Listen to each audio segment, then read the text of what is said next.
I get Nick and June. Get why it happened. Get why they still love each other.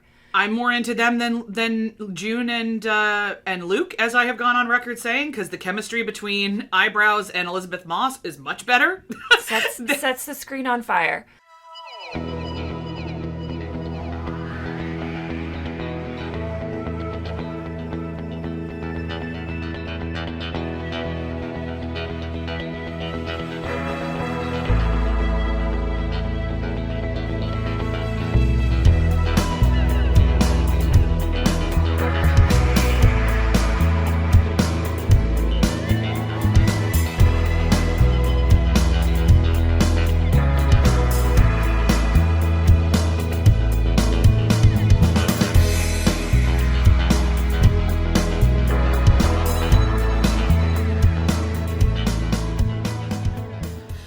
Hey pals, we're the good doctors of Abbey Research. I am Dr. Kristen. I'm Dr. Erin.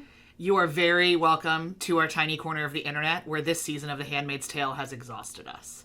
And the finale. Oh, the finale. We're going to get into it today.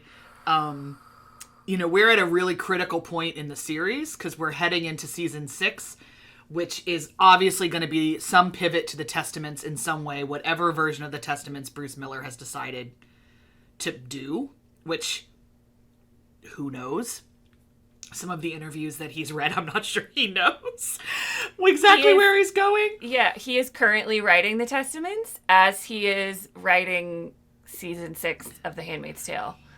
But shout out to our dear friend of the channel, Sasha, and patron who was on our special live react the day the finale aired for our patrons, and who told us about this Red Resistance podcast interview with Bruce Miller that I listened to. So I got some nuggets about this episode, got some nuggets about where we might be going. But yeah, that was one of the things in the podcast, that he was currently writing the Testaments at the time of the interview, which was, I think, right before episode 10 dropped, and currently writing season 6. So, yeah, it's a good time to do a season finale, because talk about pivots. We had a lot of pivots in this episode. We had a lot of pivots. So speaking of pivots and Patreons, our May Day moment for this episode, which is the special bonus content that our patrons get for every episode, is going to be a conversation about those pivots in terms of the overall narrative of where we've been, where we're going, some of the ways that Bruce Miller has told us that he's told stories, which means I'm going to rant a whole lot about a show Bible and the lack of one. And if you are one of those people that finds my anger entertaining, you're gonna want to show up for this May Day moment, because it's a lot. And so join us for that, and then also here on this channel next week, not including Bruce Miller and just talking about plot points, we'll be giving you a full season 5 recap, so you can probably in 4 years, whenever season 6 is ready, you can come back and refresh your memory. So we'll do the whole, if he's writing it now, we're not getting it. I don't think we're getting it next year. So, that feels quick, especially because let me say this. It will shock me if Elizabeth Moss is not part of the Testaments at all. They at least have to film flashbacks with her or something. So while they still have her under contract, June is not a major part of the book. And I think if he makes her a major part of the show, I'm going to have some feelings about it. But there's some stuff that's going to shock me if she's not in at least flashbacks. There's a lot. She is the connective tissue between those two stories. So I'd imagine he wants to, while she's still under contract for Handmaid's Tale, and he doesn't have to sign a whole new one, he wants to do some of that work. And cause that just makes logical sense. Although, obviously, if they recast Lydia as Ann Dowd, I'm not sure we'll go to the Testaments with them. Ann Dowd has to be Lydia on some level. Yeah. If they cast a younger actress to play flashbacks, that's fine. But Aunt Lydia, as we know her, needs to be played by Ann Dowd.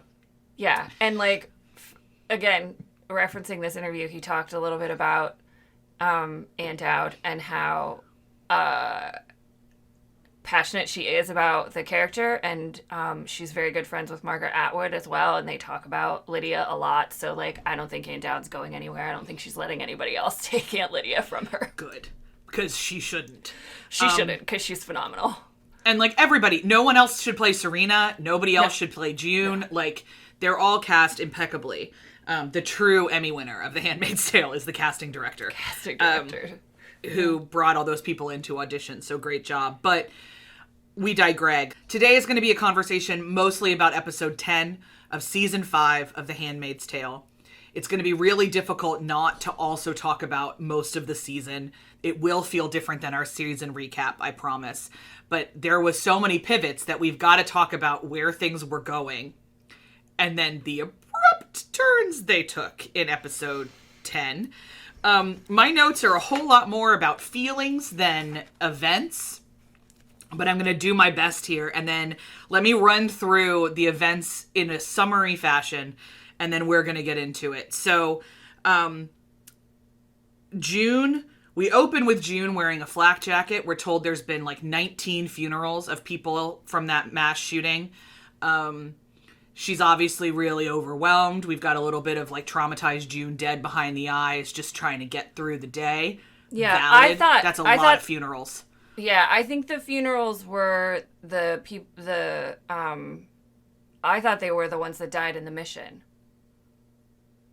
Like, I thought it was the shooting too. I thought it was both. But okay, well, sure. I like the mission better. That makes more sense.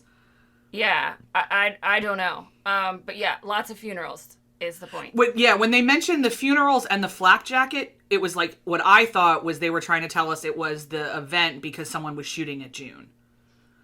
So, but I didn't ever hear Twello say who the 19 people were. So, yeah. I don't know. I think both answers are valid. It could be a combined thing.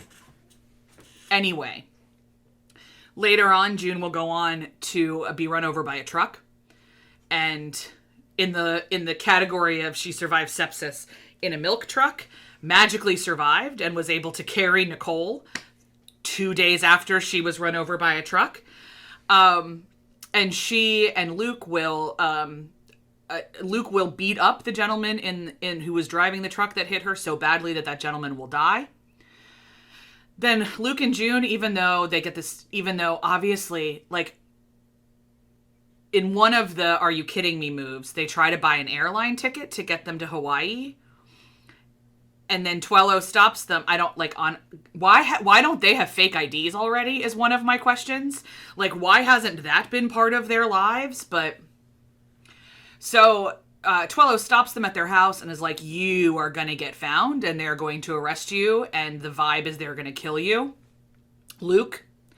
So good news. There's all these refugees coming from everywhere in Canada, and our Canadian correspondent, a Handmaid's Tale correspondent, had some major issues with this particular plot point, are all coming to Toronto, and then we're putting you on, like, I don't know, like, really oddly evocative Holocaust trains out to, like, why are we putting refugees on trains? Like, anyway, to go out west, and I can almost promise you Bruce Miller did not make that connection on any level, shape, or form, because the show has been a lot of things, but it's never been outright anti-Semitic. So it just evoked that for me, and it made me feel desperately uncomfortable.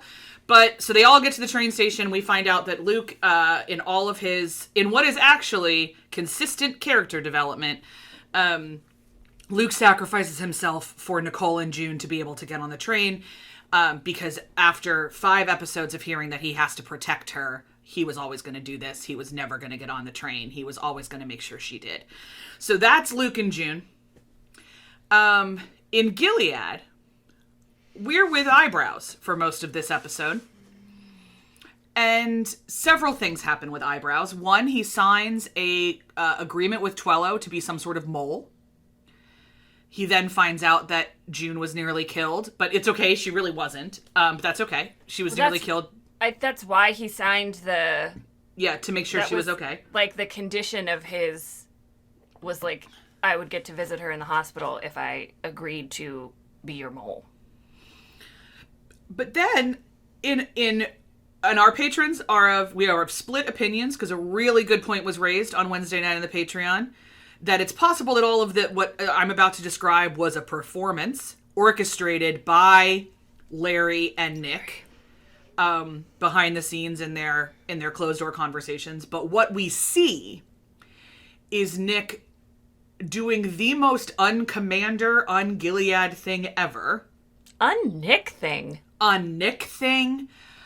He gets his own magic Subaru that breaks the speed of time and somehow travels from Toronto to Boston, we think, to Larry's wedding, and in front of all of Gilead power, hauls off and smacks him in the face and screams about, like, you could have killed her.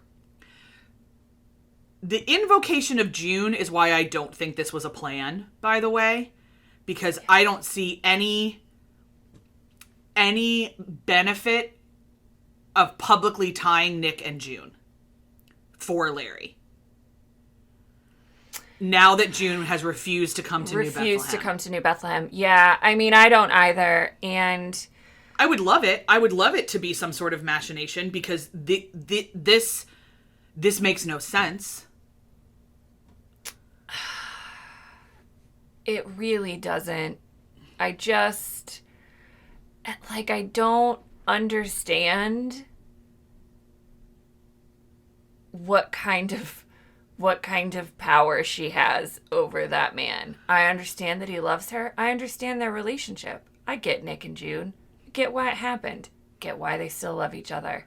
I'm more into them than June and Luke, as I have gone on record saying, because the chemistry between Eyebrows and Elizabeth Moss is much better. sets the screen on fire. So also, like, the thing that I can't square, right, is, like, this was, to me anyway, the attack on June with the MAGA-like dude in the truck, seems just like an angry white dude acting on his own. Like, I didn't at any point think that was Gilead working. Oh, I did, because they went up on the bumper sticker. Yeah, he has a Gilead bumper sticker. I just think he supports Gilead. But, like, they're this, like, they oh, I'm seeing, so like, many... I'm seeing what you're, like, you didn't think it was Commander directed. I didn't think I didn't think it was, like, a Gilead operation. Got it. Okay, to me, it seems like an angry white dude, who was, like, mad at June and, like, mad at refugees and, like, to me, it reminded me of the guy that drove through the Christmas parade in Waukesha, Wisconsin last year. Yeah, it was those vibes for sure. I see what you're saying, and so, yes, like, I agree. As calculating as Gilead is, you think they're gonna, like, send some angry dude with a big truck if they're trying to kill June? And so to me, like, I was like, Nick, where did you get this? Like, why do you think this was Lawrence?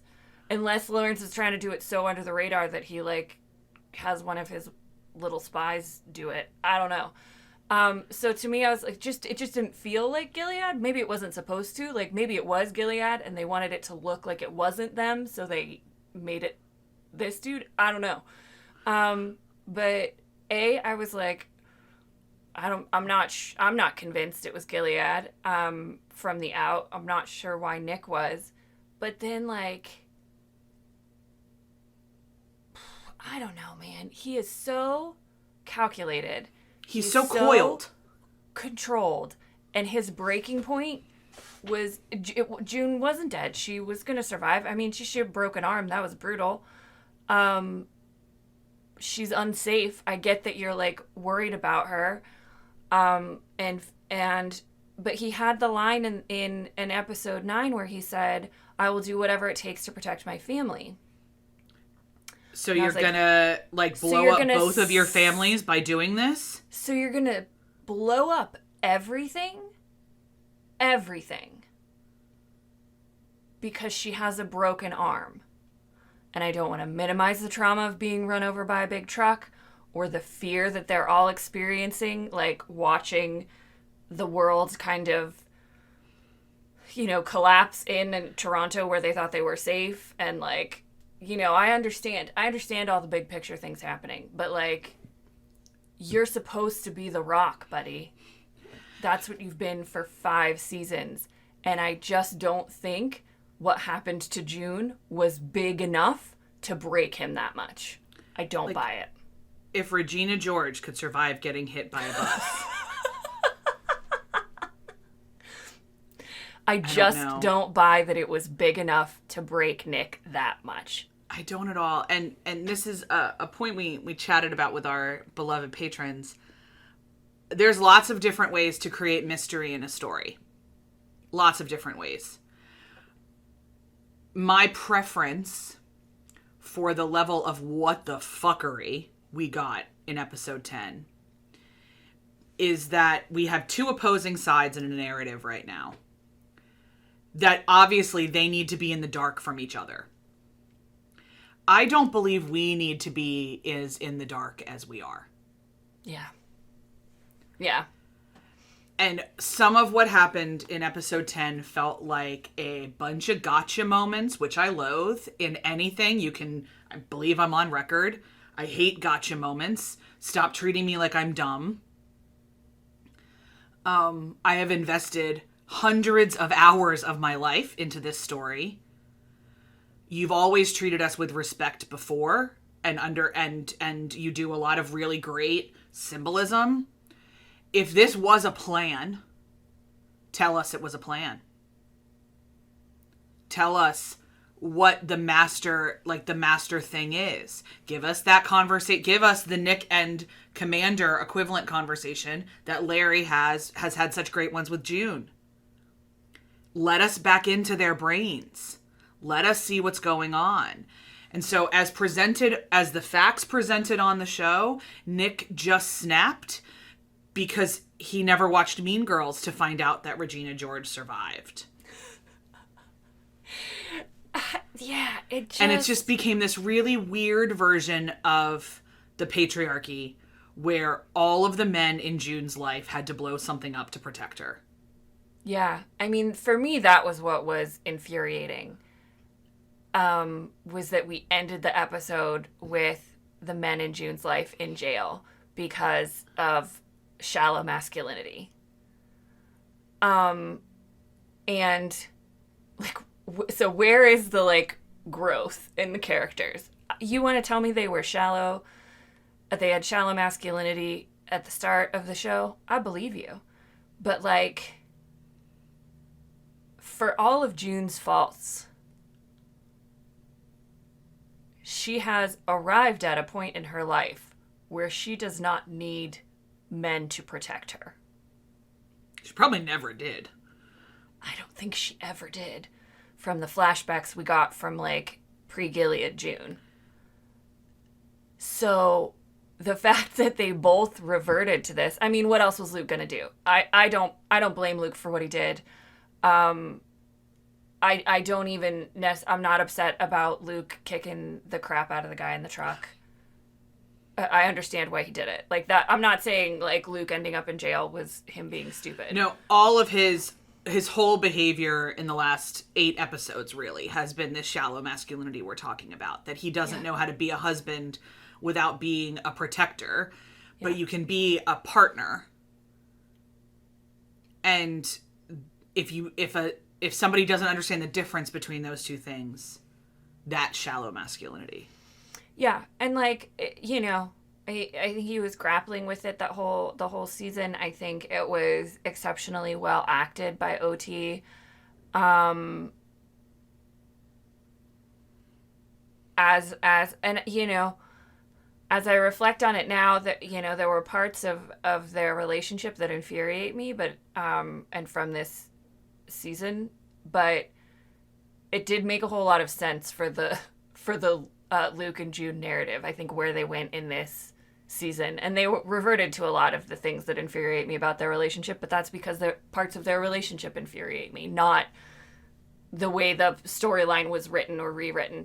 So I do think they did a good job of that arc, and certainly, ironically, Luke's character development was the most consistent, I think.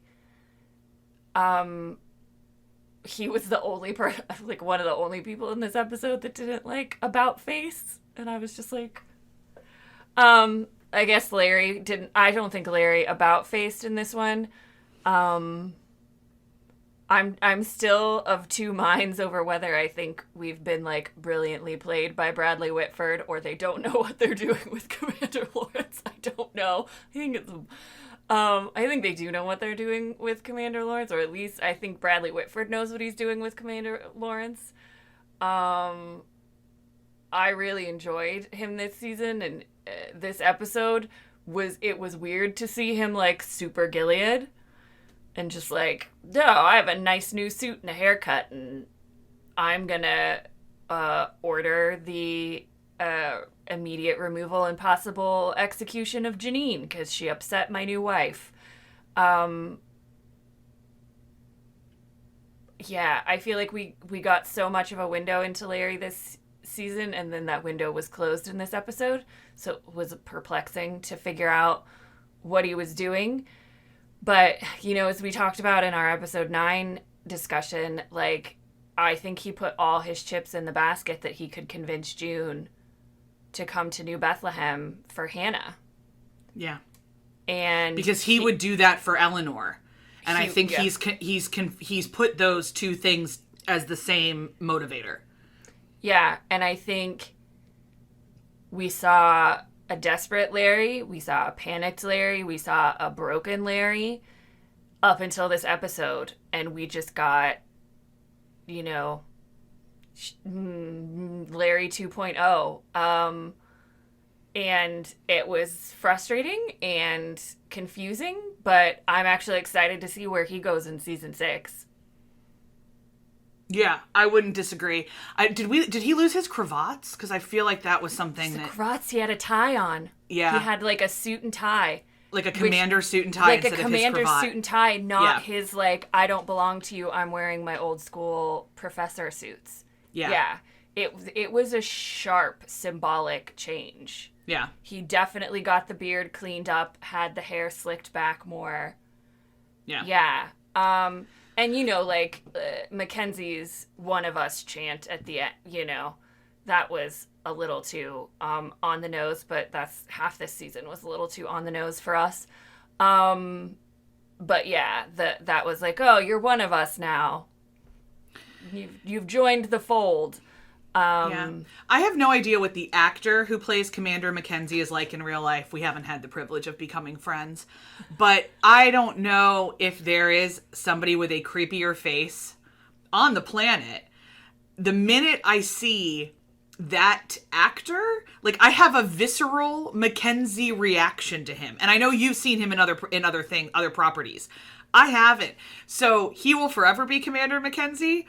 And I'm sorry about that for this gentleman, but it's one of those, like, I hope you are, like, Commander Putnam evidently in real life was a lovely professional man who was, like, everybody on set really was enjoyed. nothing at all like his character. Yeah. And so I'm hoping, at least, against all hope, that Commander Mackenzie is the same way.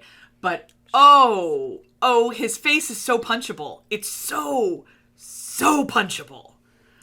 Yeah, I'm interested to see what they do with the Mackenzies going forward. Yeah, I saw him. He was in the last season of Ozark and was a delightfully, like, charming private investigator. So I was given the gift of knowing him in something else. So, but yeah, like, the show, for all its faults that we talk about all the time, is an excellent piece of visual art, and they are really into, like, the details of the symbolism and the colors and all of this stuff.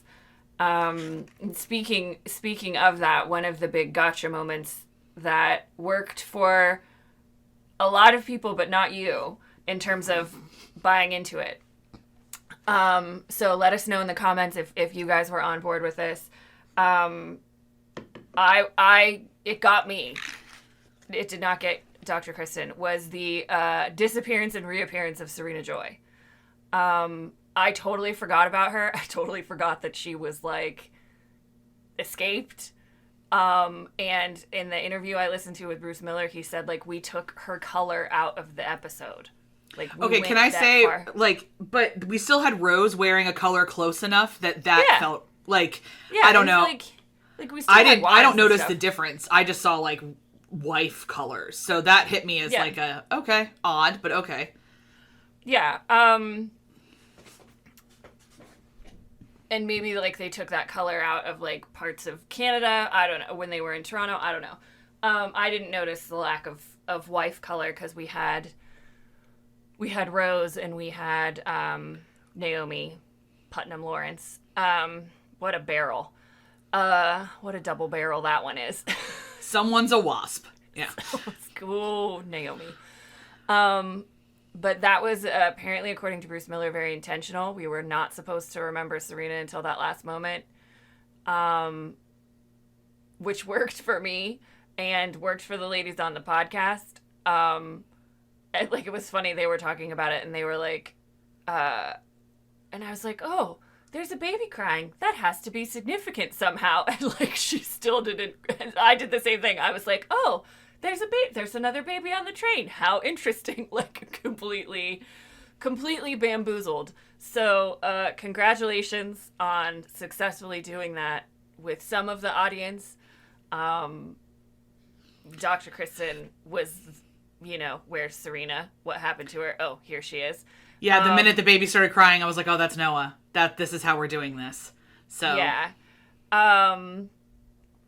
So that was one of the gotcha moments that, I mean, I think it worked for me. I don't think, I'm willing to, I don't know, maybe I'm just so tired I'm willing to forgive a lot of their inconsistencies.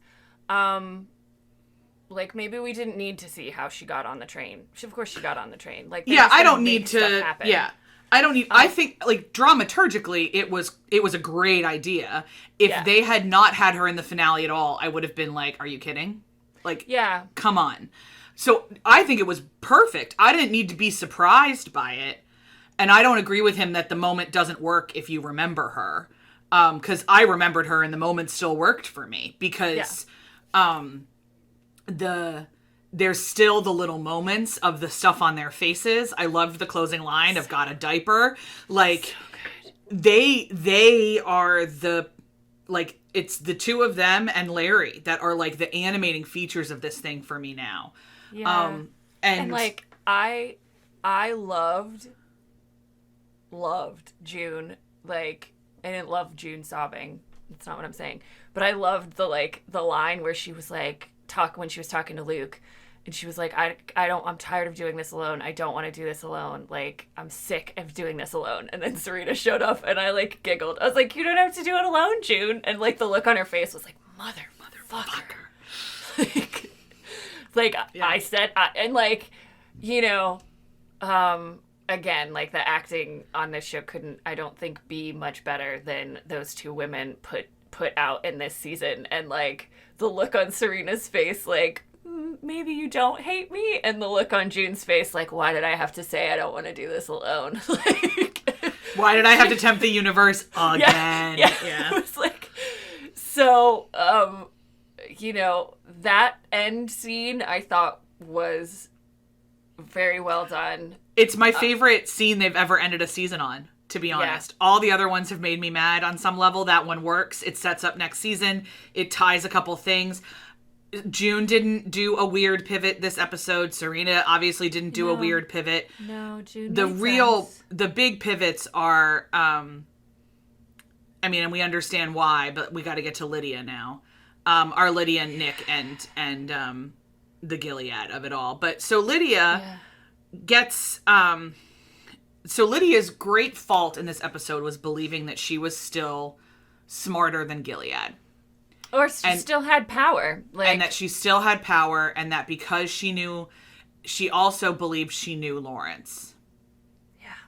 Which is, I think that's a lot of people's faults. Like, I think, Nick's snapping, not making sense putting that aside, I think that was the realization Nick got to. I think that was the realization June got to. I think that was the realization Twello got to, because we know that intelligence came from Lawrence, or like at some point, maybe if not directly, indirectly. So I think it was everyone kind of had to get to that breaking point where they were like, they thought they understood this man and they thought he was aligned with their beliefs. And whether he's been playing them all for good or evil, it looks like he's been playing them all. Correct. And so, Lydia made that promise to Janine that she'd never get posted again. One of the other, we get a really great moment of the girls all singing Hard Knock Life, which just made me so happy. That was a good moment. Everyone on the Patreon chat agreed. I made everyone say what one thing they liked about the episode, and there was crickets for a while, and then someone was like, Hard Knock Life was fun. It was fun. It was cute. I liked Hard Knock Life. But one of the other aunts comes and kind of says to Lydia, Gilead is noticing what you've done with Janine. And so Lydia thinks about, like, oh, this is great because you can then see Angela again. Yeah. So this is all going to work out. She does the thing, Lydia has absolutely no understanding of other human beings whatsoever. She's somehow bizarrely in a show full of completely devoid of empathy. She's one of the chiefs of being completely devoid of empathy or understanding. Like, completely unable to understand a depth to Janine that clearly exists, that she's seen evidence of. And yet she convinces herself. She is one of the most deluded characters on the show, because she has seen the depth to Janine. And she convinces herself time and again that it's not there. And then she's shocked that it appears. So Janine gets manipulated. First of all, Lydia gaslights Janine, which was super fun. Super cool. And then Janine's finally like, fuck it, I guess I'll go be a handmaid because then maybe I can see Angela. And you have no other choice. And she's just kind of like, whatever. And she might be thinking, surely they don't want more kids. They've got Angela. Maybe I'll be able to skip the ceremony, who famously Lawrence never did a ceremony. So of all of these folks, I can be... until they, forced him to do with June. Yeah, But yeah, I'm sure that got around the handmaids, hey, if you have to be at a house, this is the house to be at. Because, he's not gonna... He doesn't really care, yeah. He doesn't really give a shit. So, she shows up. And then Naomi just Naomi'd all over it, didn't she? Naomi was 100% true to character. Yep. But I find her really fascinating at this point now. Mm-hmm. And I'm glad we got a couple close-ups on her face and some other things where I was like, oh, we might be spending more time with this woman next season, which I would really enjoy. Because we have no idea what she actually believes. What we know she values is status and appearance. Mm-hmm. And we've never been given an indicator that she even liked her husband, much less loved him at any point in time. I'm assuming he was some sort of powerful something before Gilead, for them to hook up, because we saw no affection. We just saw a very Richard and Emily Gilmore level marriage, of, this is, it felt very political and very, this is what we do for each other and kind of thing. So we have no idea what she ever felt about it. I'm sure she knew who he was and what he was like. Women of that socioeconomic class famously throughout history have just turned a blind eye to maintain this. Also Jackie Kennedy. And she did it all, she tried to cover up for his affair with Janine. She's always been trying to protect her image their and package. The image of their family. And she was, you're right, 100% on character. The only thing that surprised us and our patrons was the emotion on her face when Janine said we're not friends, which paralleled the conversation that Serena and June had as well. But I was also thinking, after we had that conversation, which was so true, that it appears when we look back into Civil War journals, so many of the white women wrote about their slaves as their friends. Mm. And that's I remember when The Help came out, And that help is problematic for a million reasons. But one of the conversations that I remember reading a lot about, especially on Black Twitter, was, please someone invent something where Black Twitter can just go en masse, because that is an insane resource we're potentially about to lose. We are in the final throes of what was Twitter. I remember reading on Black Twitter that it was like, oh my gosh, my mom cared for all these, my mom grew up in Alabama and was an in-home carer. And to this day, I'll see the kids that she raised, and like they think of her as family. And the white folks are like, oh, they're family. And the black folks are like, they think they're family, but they still didn't treat them well. Mm-hmm. Like the housed servants in the 20th century obviously were paid. They still weren't paid a living wage necessarily. They still weren't treated with complete dignity all the time. Were there exceptions in the 20th century? For sure. Were there people that were kinder than others in the 19th century? Yes. But in the 19th century, fundamentally, everybody was owned. So you can miss me with like good masters. That doesn't exist, because fundamentally you're owning people. We can do the sliding scale of abuse. That is around. So I think, to me, those conversations, like the Putnam, the one with Naomi and Janine, really smacked me as but you're like, we're friends, because it doesn't ever occur to the wives that the handmaids don't want to be there.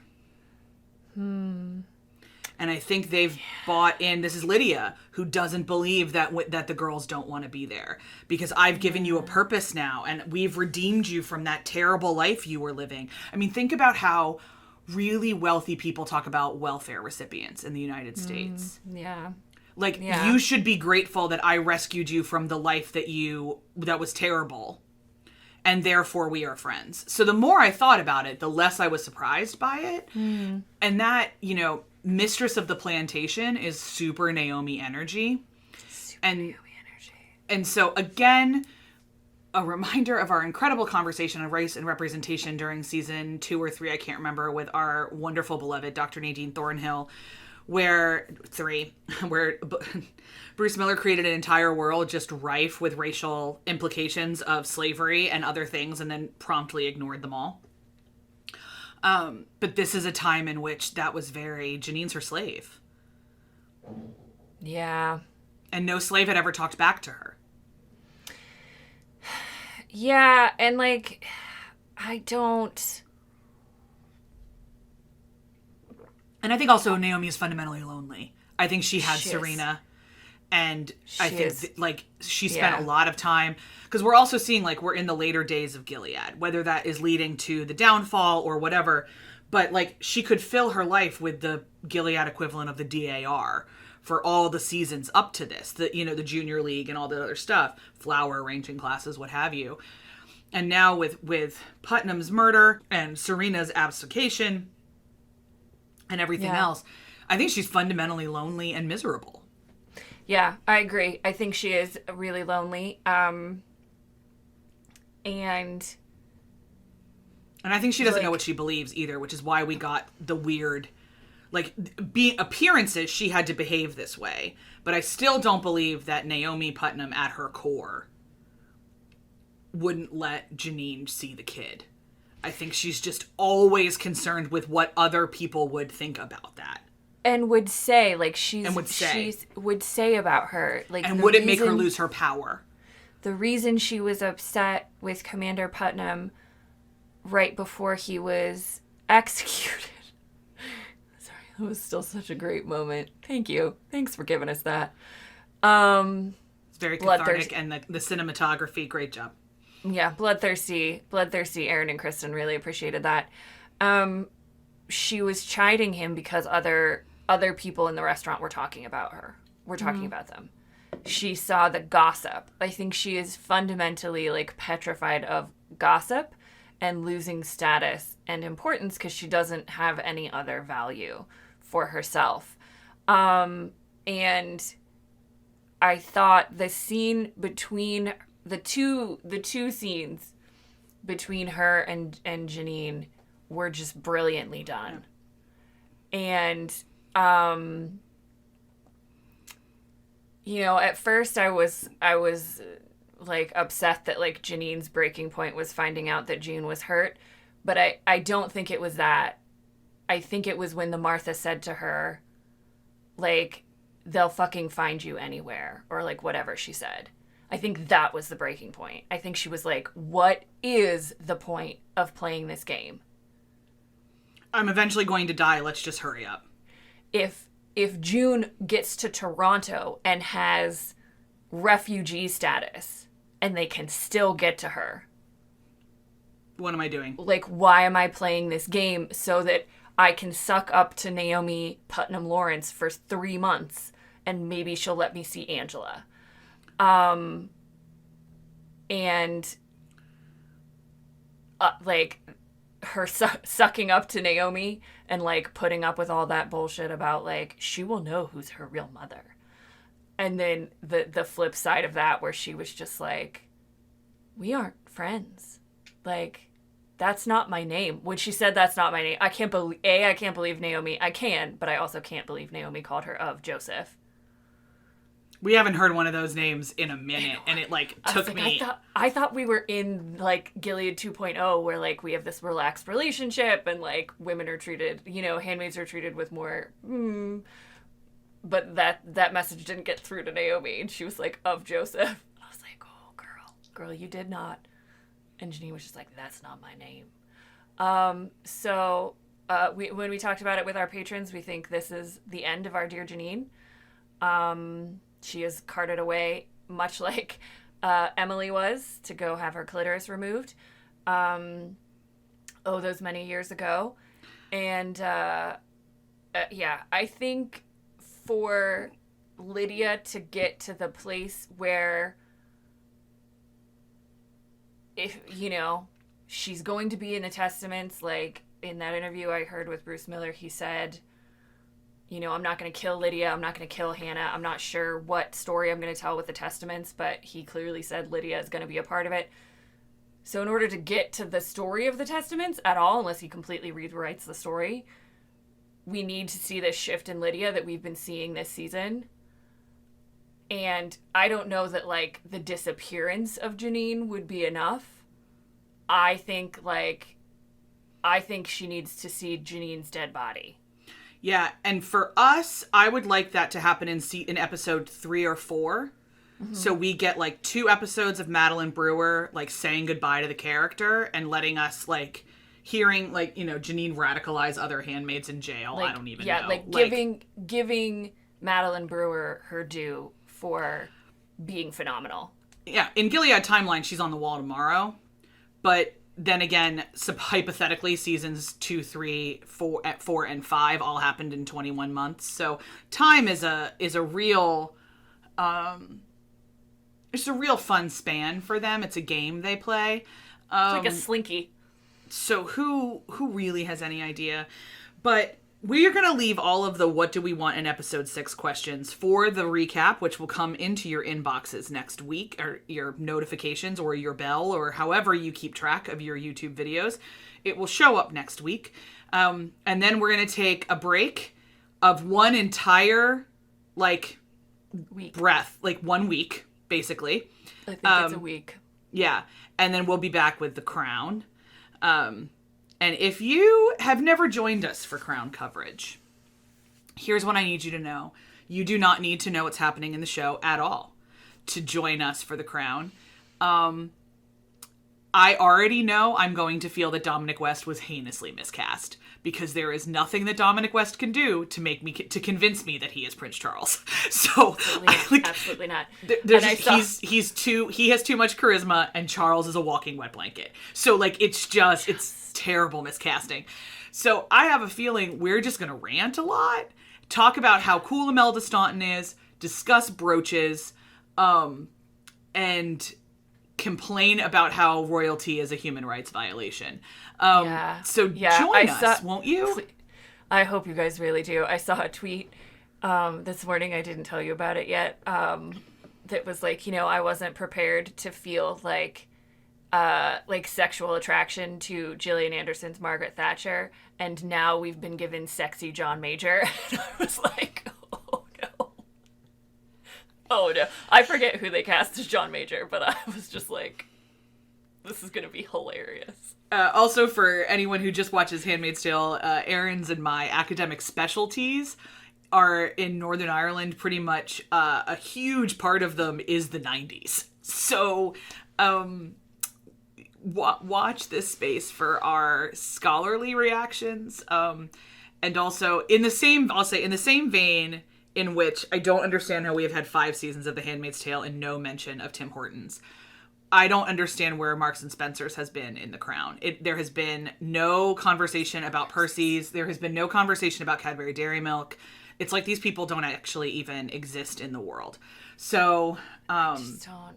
There's so many lost opportunities on both universes. In which somebody could have been casually eating Timbits at the counter. Like, I understand that you can't maybe show the Timbits box, but show me a pile of donut holes, and I will know they are Timbits. And I will know it matters to you to be Canadian. It's just an inconsistency. It's just an inconsistency that you got a great didn't Leafs need to joke. happen. I mean, that Leafs joke that carried some weight. Yeah. That was some like peak Canadian referencing, and then I was like, oh, we're gonna get like some Canadiana. Nope. We're gonna get some deep cut Canadiana, and then no. Yeah, so it's gonna be a time over on The Crown. If you're a Handmaid's Tale patron, we love you. We've had such a great time with you. I know some of you are just transitioning over to The Crown because you're also Crown people. If you're not and you leave us, thank you for joining us. We loved having you. We'll see you next season for The Handmaid's Tale. But we will have patron-specific content for The Crown. We will have Monarch moments every week, extra bits for every episode. We're also doing some holiday movie coverage. We will have Patreon exclusive holiday movie coverage as well in December. And if you want to join for both of those things, get access to both of those things, it's only $7. And we're calling it the Dark Days of December tier, which I felt was appropriate. And alliterative, because what are we doing if not being alliterative? But all the links for that will be in the downstairs if you want to go have a nosy over on our Patreon and see if you'd like to join us for The Crown or the holiday movies or both. We would love to have you. For our patrons, we'll see you next for the Mayday moment over on the Patreon. And everybody else, we'll see you next week for our Season 5 post-mortem. Can't wait, guys.